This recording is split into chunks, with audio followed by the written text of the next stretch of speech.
It is said that Confucius went to see Lao Tzu. Lao Tzu was an old man, Confucius was younger.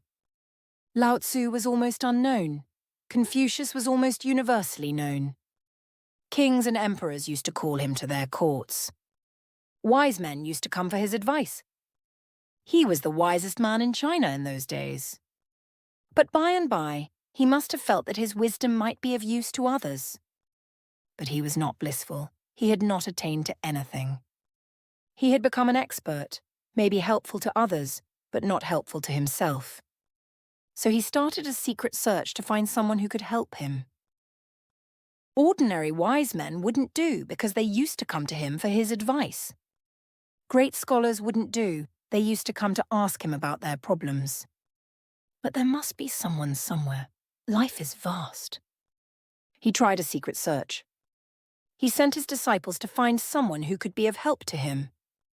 And they came with the information that there lived a man. Nobody knew his name. He was known as the Old.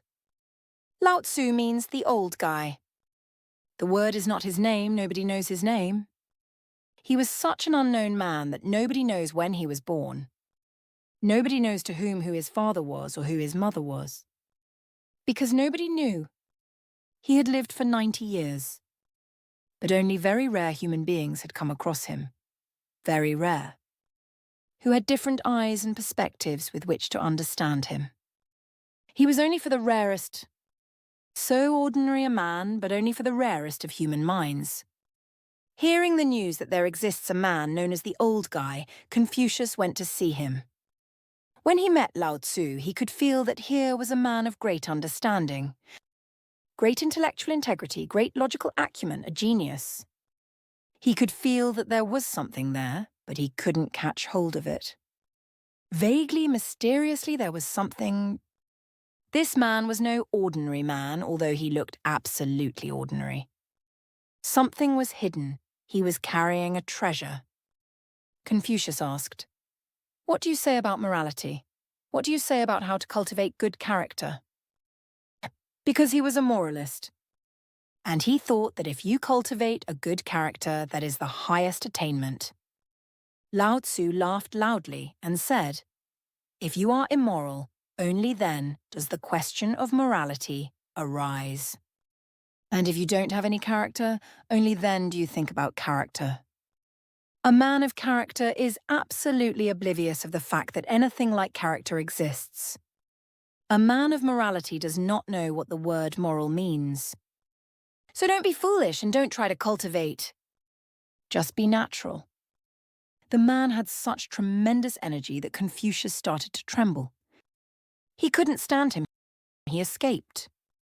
He became afraid, as one becomes afraid near an abyss. When he came back to his disciples who were waiting outside under a tree, they could not believe it. This man had been going to emperors, the greatest emperors, and they had never seen any nervousness in him. He was trembling, and cold perspiration was coming, pouring out from all over his body. They couldn't believe it, what had happened. What had this man Lao Tzu done to their teacher? They asked him and he said, "Wait a little, let me collect myself." This man is dangerous. And about Lao Tzu, he said to his disciples, "I have heard about great animals like elephants, and I know how they walk.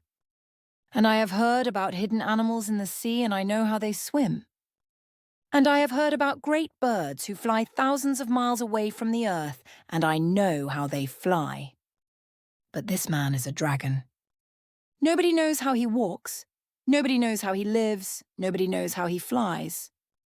Never go near him. He is like an abyss. He is like a death. That is the definition of a master. A master is like a death. If you come near him too close, you will feel afraid. A trembling will take over. You will be possessed by an unknown fear, as if you are going to die." It is said that Confucius never came again to see this old man. Lao Tzu was ordinary in a way, and in another way, he was the most extraordinary man. He was not extraordinary like Buddha. He was extraordinary in a totally different way. His extraordinariness was not so obvious that it was a hidden treasure. He was not miraculous like Krishna. He did not do any miracles, but his whole being was a miracle. The way he walked, the way he looked, the way he was... His whole being was a miracle. He was not sad like Jesus. He could laugh. He could laugh a belly laugh. It is said that he was born laughing. Children are born crying, weeping. It is said about him that he was born laughing. I also feel it must be true a man like Lao Tzu must be born laughing. He is not sad like Jesus. He can laugh, and laugh tremendously, but deep down in his laughter there is a sadness, a compassion, a sadness about you, about the whole. His laughter is not superficial. Zarathustra laughs, but his laughter is different. There is no sadness in it. Lao Tzu is sad like Jesus and not sad like Jesus. Lao Tzu laughs like Zarathustra and doesn't laugh like Zarathustra. His sadness has a laughter to it, and his laughter has a sadness to it. He is a meeting of the opposites. He is a harmony, a symphony. Remember this, I am not commenting on him. There exists no distance between me and him. He is talking to you through me. A different body, a different name, a different incarnation, but the same spirit.